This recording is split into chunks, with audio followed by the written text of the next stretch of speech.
What is up, guys, and welcome to today's video. So I'm sure that everybody must by now be familiar, or at least must have heard, or perhaps even seen the UEFA Champions League draw for this season, which took place on Thursday, the 31st of August. Um, Obviously, last season the Champions League final was between Manchester City and Inter Milan.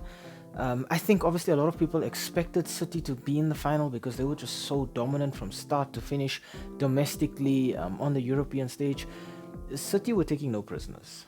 Inter, on the other hand, they looked to be challenging domestically in Italy, chasing Napoli all the way down, right down to the wire for the Scudetto title. But I think Napoli had it wrapped up quite early simply because they were more consistent than Inter. So Inter was a bit of a surprise package.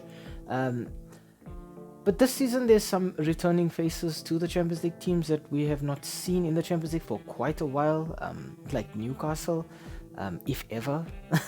Then again, with Newcastle, Newcastle plus Champions League, I think is something that we all relate simply to the movie Goal. So we're waiting for Santiago Nunes to make his debut on the Champions League stage. Hint, hint. Soon Real Madrid will be involved in that as well. But anyway, without any further ado, let's get into what I would like to call a preview and a breakdown of the groups that we have for the Champions League this season.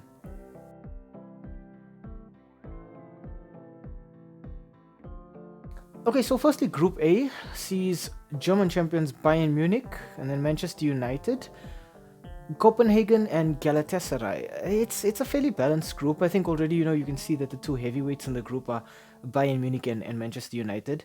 I think Bayern topped this group quite comfortably. United, it's a little bit more confusing because United have the potential to play really, really well, but then also the potential to play really, really badly. I think it will be a fight for second spot in Group A. Like I say, I'm very on the fence about this one. I think United should finish second, but I will not be surprised if they finish third. I don't see United finishing last, though, not at all. They definitely continue on in Europe this season, either in the Champions League or in the Europa League, but Bayern definitely topping this group. For Group B, we have Spanish side and Europa League champions Sevilla. Then we have Arsenal, who took the title race in the English league to the wire. Then we have PSV Eindhoven and RC Lens. Now, I think the first team I want to talk about is PSV Eindhoven because PSV had to play against, I think it was Glasgow Rangers in a playoff. I was kind of disappointed to see those two teams drawn against each other in the playoff because I would have liked to see both in the Champions League, but PSV came out on top, so it is what it is. I want to talk about Sevilla next. Sevilla, you got to remember, Sevilla is very familiar with the Europa League. It's sort of become their tournament. And I think here Sevilla kind of have split priorities. Do they try to top this group and progress in the Champions League where, honestly, realistically, they get knocked out in the quarterfinals or the semi-final? Or do they kind of finish third intentionally, go to the Europa League and defend their crown there? It comes down to what Sevilla decide to prioritize. I think Arsenal qualify from this group quite comfortably. And then I think PSV, between PSV and Sevilla, somebody goes to the Europa League and somebody stays in the Champions League. Next up, Group C. Now, Group C sees Napoli, who broke barriers last season by winning the Scudetto, a feat that has not been repeated since the time of Diego Maradona. They've been drawn against Real Madrid, Braga, and Union Berlin. Now, Union Berlin is a major success story. Just a few years ago, they were relegated twice. Really struggled as a club. It looked like they were going to go into administration, but thanks to the fans, they were saved, and now they're in a group with Napoli and Real Madrid. So it just goes to show how far hard work can take you. Real Madrid, I still feel, are the stronger side in Europe right now. I think it's a no-brainer that everybody in the Champions League is keeping their eye on Real Madrid. This is football royalty. That's what Real Madrid is. I think Real Madrid come out on top when they play against Napoli. I think Real Madrid actually topped this group. I really do. I think Napoli qualify as a second place team here. And I think I'm going to give third place to Union Berlin. Simply because I think Braga are a good team. But I just think on paper, Union Berlin is just a bit better, especially considering how they played last season in the Bundesliga. And obviously, I give Braga no chance against Real Madrid and Napoli. So as it stands, I say Real Madrid topping the group, Napoli second, and Union Berlin third. In Group D, we have Benfica, Inter Milan, RB Salzburg, and Real Sociedad. Inter Milan, for me, last season I was so proud of them, but I was also very surprised by them. I didn't expect Inter to make it to the Champions League final, honestly, but they just played really, really well. I think if we see that Inter Milan, or maybe even just the Inter Milan that has started the Serie A off so strongly, I think Inter topped this group. I think Inter topped this group quite easily, actually. A second I'm going to give to Benfica. I think Benfica are definitely a Champions League team.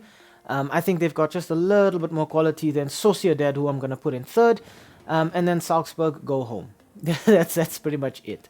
Salzburg might steal a result against Sociedad and against Benfica, but I don't see them continuing in Europe this season.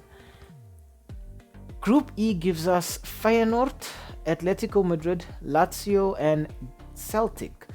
Obviously, I think on paper here, the strongest team is Atletico Madrid.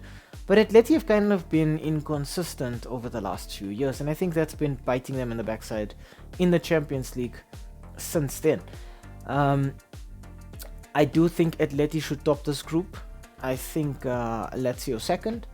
I think Feyenoord go to the Europa League. Glasgow Celtic, I'm sorry, just not in Europe this season. Again, I'm sorry if I'm insulting anybody by what I'm saying, but I look at these things on paper. I think, Atleti and Lazio definitely continue in the Champions League, but Feyenoord and Celtic, yeah, maybe there's a bit of a mismatch there. Maybe somebody between the two, it might be a bit even, but I'm gonna favor Feyenoord on this one.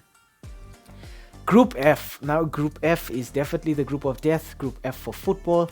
Group F for freaking amazing. PSG, Borussia Dortmund, AC Milan, and Newcastle United. I'm actually so disappointed with myself because moments before the draw, I tweeted about how excited I was that Newcastle was back in the Champions League. Now I feel bad. Newcastle, I'm sorry. No more Europe for you. This was it. I'm sorry again. PSG are the dominant side on paper in this group, but PSG have also proven that if there's a team that knows how to crash and burn on the biggest stage, it is PSG. I'm sorry, it's the blunt truth. Dortmund have a kind of resilience to them, and AC Milan have a kind of surprise package to them. Dortmund, I think everybody's going to remember last season simply because Dortmund threw away the Bundesliga in the second half of the last match. Literally 45 minutes away from being Bundesliga champions, and they threw it away. PSG, it's just chaotic off the pitch. It's okay on the pitch. AC Milan, surprise package for me. The fact that they're doing so well. I mean, I think right now, as it stands, they're leading the Serie A. It's early days, still 2 fixtures. But they're doing so well. Olivier Giroud hitting a purple patch. If Milan can continue this, I think Milan can top this group. I'm not even going to lie. It's a hot take, but I think Milan can top this group. I think PSG can finish second or first, depending on how they decide to show up. Borussia Dortmund third, so Europa League for Dortmund. Newcastle, again, I think there's a little bit of a small storyline here in Sandro Tonali leaving AC Milan, going to Newcastle. It doesn't look like he left the San Siro for very long because he'll be there again very, very soon when they play against AC Milan. I'm very curious to see how the Milan fans welcome him back to the San Siro. Group G sees Champions League, Premier League, and FA Cup winners Manchester City drawn against RB Leipzig. Svezia, I'm not gonna say that. I'm sorry, I don't want to butcher the name, so I'm just gonna go with Red Star Belgrade. Remember, Red Star Belgrade, not Red Star FC. It's 2 separate teams. But yes, Red Star Belgrade, and then Young Boys. There is no multiverse reality where Man City do not top this group. Man City have faced Leipzig in the Champions League. I think they did so last season. It was a massacre. Erling Haaland really, just bullied Leipzig. I expect that to happen again. So, Man City top, Leipzig second. Between Red Star Belgrade and Young Boys, somebody has to go to the Europa League. I'm not sure because honestly, I'm not very familiar with either one of these teams. That's why I'm so excited about this because it's a learning opportunity, I think, for all of us, so that we can scout out these teams and just learn more about them. But based purely on the fact that Young Boys were on the European stage just a few seasons ago, I do remember them playing against Manchester United. I'm gonna give Young Boys third spot, and I'm gonna put Red Star Belgrade at the bottom of this group. Group H sees Barcelona drawn against Porto, Shakhtar Donetsk and Antwerp. Now, I see absolutely no reason why Barcelona should not top this group. From everybody in this group, Barca obviously on paper have the most quality. I think Lewandowski has finally found his feet at the Camp Nou, or at Barcelona, because I think the Camp Nou is under renovation right now. I think Barca should top this one easily. I think last season was a bit of a touch and go season for Barcelona. It was just chaotic, tumultuous, them trying to find their identity again, and I think they've done so quite well right now. And that was reflected in their La Liga campaign. But also, it does make you wonder, did Barcelona prioritize La Liga over the Champions League? I think if Xavi did that, it was definitely the correct move, because can you imagine Barcelona playing against, for example, Inter Milan or Manchester City in the Champions League final? It would have been a massacre. They probably would have finished 6th or 5th in La Liga, and then they would have been in the Europa League this season again.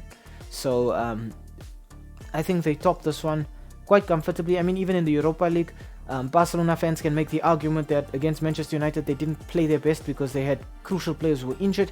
Doesn't matter. When you want to compete on the highest stages of them all, you gotta have squad depth, and you've gotta have players who are responsible and who are capable enough to step up. And I think Barca just didn't have that last season. Porto, I think, will finish second in this group. Porto are a very competitive side. Shakhtar, it's again just like with Group G. Shakhtar, I don't know too much about them right now. I just know that Shakhtar often gets drawn against Barcelona and Real Madrid. It's actually quite funny. But I think Shakhtar finished third. Antwerp, I don't know a single player at Antwerp. I'm sorry again, but I don't give them much chance in Europe at all. So once again, Barcelona qualify as group leaders, Porto second, and Shakhtar to the Europa League.